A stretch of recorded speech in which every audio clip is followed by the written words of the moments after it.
आज अनेकों लाखों करोड़ों लोग हिंदुस्तान के इस कार्यक्रम के तहत स्पीक अप इंडिया, भारतवर्ष चुपचाप ना सहता रहे, कहीं बाद में हमारी आत्मा हमको कोसती नहीं रहे कि हम समय के सब पुकार हमने नहीं सुनी। वो जो हज़ारों लाखों नंगे पाँव छाले पड़े हुए जिन सड़कों पर चलते हुए, भूखे पेट, निराशा चारों तरफ, ये भी नहीं मालूम गांव जाके क्या होगा, मगर शहरों ने उनका दिल तोड़ दिया था इस लॉकडाउन के चक्कर में, जो कि शायद सही तरीके से होना चाहिए था। इनको पहले इजाज़त देते, समय पे भेजते कि अपने शहर जाना है या ये हालत होने वाली है, काम बंद होने वाले, फिर वो इंतज़ाम करके जो नहीं हुआ अचानक छोड़ के चले गए। उनको लगा शहरों ने उनके साथ किसी भी तरह से कोई हमदर्दी नहीं दिखाई और वो यहाँ से जिस हालत में गए हैं, आज शायद ही कोई इंसान होगा जिसके आँख में आंसू नहीं आया होगा, कहीं ना कहीं अपने को कोसा नहीं होगा कि ऐसी हालात इनकी क्या हुई।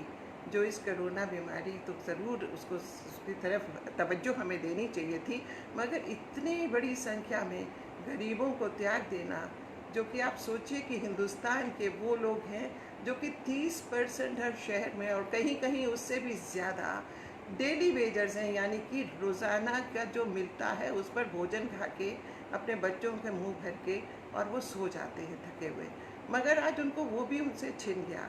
और इस तरह से जो हालत हुई है, आज हम उनके लिए इंडिया बोल रहा है, उनके लिए अपनी सांस जोड़कर, उनकी हमदर्दी कर कर, और उनके लिए हम चाहते हैं कि ऐसे बड़े बड़े बात जो कि सरकार कर रही है 20 लाख करोड़ की, वो 20 लाख करोड़ में समझ ही नहीं आ रहा किसी को कि उनको कब मिलेगा, कैसे मिलेगा।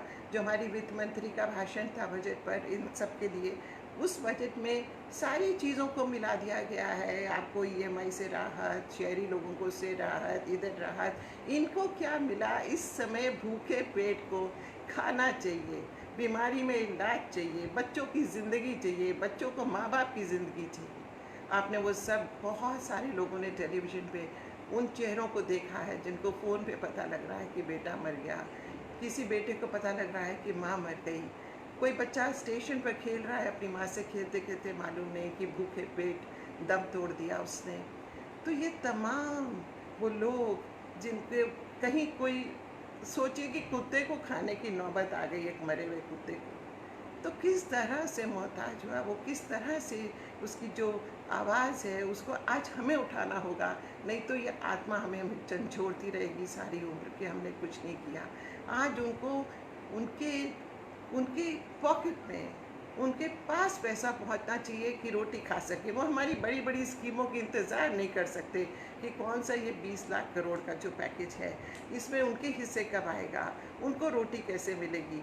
आज जो भूखमरी है, भूखमरी में इंतज़ार नहीं की जाती, और अगर ये इंतज़ार करी तो ये लाखों और मरेंगे। इसलिए जिनको अपना शहर छोड़ के जाना पड़ा, जिन्होंने आपके शहर बनाए ताकि आप सुगम जीवन व्यतीत कर सकें, तो आज हमें उनके लिए खड़ा होना पड़ेगा कि उनके, हम कह रहे हैं कि कम से कम 10,000 रुपये उनके पॉकेट में डालिए। जिस आदमी को भूख लगती है वो आपकी स्कीम्स की इंतज़ार नहीं कर सकता, कैसे होगा? उसके लिए उनके बैंक में अकाउंट, कई जगह राशन की दुकानों के ज़रिए, सरकारों के पास बहुत तरीके हैं, तुरंत उनके पास ये 10,000 रुपये हमारी आवाज़ है, हमारी पुकार है कि वो जाने चाहिए उनको, ताकि वो अपने बच्चों के पेट भर सके, बीमारी से मुक्त हों, कुछ छोटा मोटा इलाज कर सके। 10,000 तो ज़्यादा कुछ होता नहीं है। हिंदुस्तान की वैसे भी 30% जनसंख्या, इससे कम उनके महीने की तनख्वाह है, इससे कम उनकी हालत वैसे ही है, उससे भी वंचित हो जाना कितनी मजबूरी रही उनके लिए। तो आज अगर हिंदुस्तान अपना दिल रखता है और आप सुनने वाले भी समझते हैं इस बात को, तो अपनी इस आवाज़ से आवाज़ बुलाइए, ताकि एक बुलंद नारा बने कि हिंदुस्तान चाहता है, पहले भूख की समस्या का हल करिए, फिर आपकी प्लानिंग और ये तमाम जो उनके लिए करना है करिए।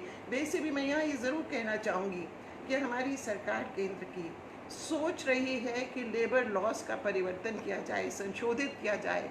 लेबर लॉज जो उनकी सुरक्षा करते हैं, उसमें उनके जो डेली वेजेस के उतनी थी तनख्वाह पर उनके काम करने के घंटे बढ़ा दिए जाएँ। हम जानते हैं कि आर्थिक विकास की ज़रूरत है, हम जानते हैं कि लेबरर्स की फिर से ज़रूरत होगी, पर लेबरर्स को इंसान से कम समझकर आप कैसे कोई प्रगति करेंगे?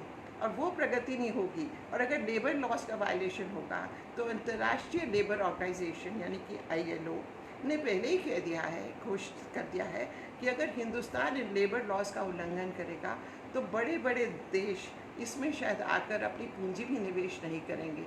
तो हमें रिस्पेक्ट करनी है उन लॉस की, हमने और इनको मारना नहीं है। तो बहुत ज़रूरी है कि ये डायरेक्ट पैसा उनको ट्रांसफ़र किया जाए। उनकी भूख कल की इंतज़ार नहीं कर सकती, ऐसे कल की जो न जाने कौन सी नीतियों में फंसा हुआ है। इसलिए आप भी अपनी आवाज़ उठाइए, आप भी हर माध्यम को इस्तेमाल करिए, सोशल मीडिया को, हर बात को, इसको सपोर्ट करने के लिए, इसमें सांस भरने के लिए, इसमें दम भरने के लिए। या मालूम है कि आज घर बनाने वाला जो सेक्टर है उसमें 70%, 67% से ज़्यादा हिंदुस्तान में महिलाएं उसमें लगी होती है काम करने। आपने देखा होगा जब गर्मी की लू के समय वो आप कहीं से गुजरते हैं कि वो अपने सर पे टोकरी लेकर सीमेंट की और सीढ़ियों पे चढ़ती हुई कैसे व्यस्त होती है, कैसे बच्चा पीछे टांगा होता है उसने चुनरी में। तो ये सारे नज़ारे हमारे लिए कोई बहुत विपरीत नहीं है, मगर अब जो हाल हुआ हिंदुस्तान का वो हम सब बड़े हुए इस देश में हमने वो कभी नहीं देखा। वो दर्दनाक, हमको खुदा माफ़ करे। हम तुरंत अभी भी उनके लिए कोई समाधान करें और उनको ये पैसे पहुंचाए जाए, भूखमरी से ना मरे। इसका मजाक सारे वर्ल्ड में हो रहा है। आशा है कि हमारी सरकारें सुनकर उसके अनुकूल अपने नियमों को बदलकर जो बनाया है 20 लाख का पैकेज, उसमें तरह तरह के उसकी समझ ही नहीं आ रही है कि भूखमरी का एकदम तुरंत इलाज कैसे होगा। वो नासमझी की वजह से, या समझिए संवेदनशील नहीं है सरकार। कुछ भी हो उसको अब जागना होगा, इनकी तरफ ध्यान देना होगा। ये एक राजनीतिक दल की बात नहीं है, किसी भी सभ्य इंसान की बात है जो शिक्षित है, अशिक्षित है। हृदय सबको दिया है खुदा ने, अपने हृदय से सोचिए। अपना हृदय अगर हम उनको इस तरह से, उनके लिए हम अपने हृदय से कुछ नहीं करेंगे और हम पता नहीं कौन से गणित में लग जाएंगे स्कीम्स के, तो उससे उनकी भूख नहीं मिटेगी। भूख मिटने के लिए तुरंत इंसान को खाना और पैसा चाहिए होता है। इस बात की समझ सबको आ रही है। और दुनिया कहीं ये ना हो कि हिंदुस्तान को एक ऐसा देश समझे जो कि सभ्यता से बहुत नीचे गिर चुका है, आधुनिकता से गिर चुका है, संवेदनहीन हो चुका है। ऐसी सरकार को हमें जगाकर कहना होगा कि तुरंत उनको पैसा देकर उनको भूखमरी और बीमारी से बचाए, उनके बच्चों को बचाए। कौन हज़ारों मील चल सकता है, न जाने वो कौन सी समस्या कुछ जो ग्रस्त कर दिया उनको, और वो ऐसे चले। आशा है आप सब इस वीडियो को देखकर अपने मन से सोचेंगे और आप भी अपनी आवाज़ उठाएंगे अपने सोशल मीडिया के ज़रिए।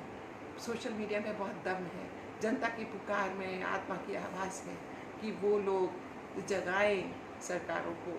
और ऐसी सरकार ऑलरेडी छत्तीसगढ़ सरकार ने इसको लागू कर दिया है, इसके पहले चरण को पैसे जमा कर दिए हैं उनके पास जाने के लिए। तो क्यों नहीं और भी सरकारें कर सकती हैं? सबको उठना पड़ेगा, सबको जागना पड़ेगा। जनता की आवाज़ सबसे शक्तिशाली आवाज़ है, ये प्रजातंत्र है।